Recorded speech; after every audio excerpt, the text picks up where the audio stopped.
देश पैसी खोजिया हो बाबा पढ़ुआ दामाद चार बसवा गड़िया हो बाबा चारू चारू कोन एक बसवा गड़िया हो बाबा बेदिया के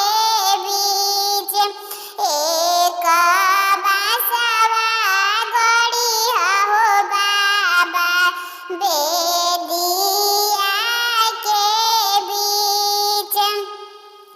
चार कलश धरिया हो बाबा चारू चारू कोन एक कलश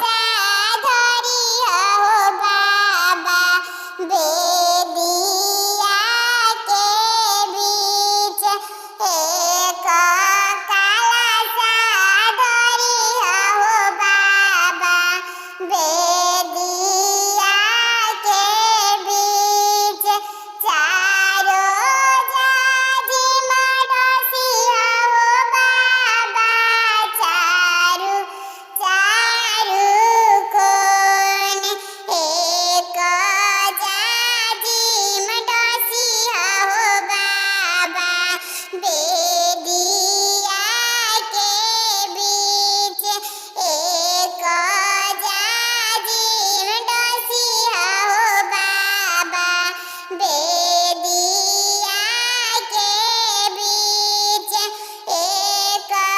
वरिया बैठले बाबा ससुरा सबे लोग अरे दूसरा ओरिया बैठले पापा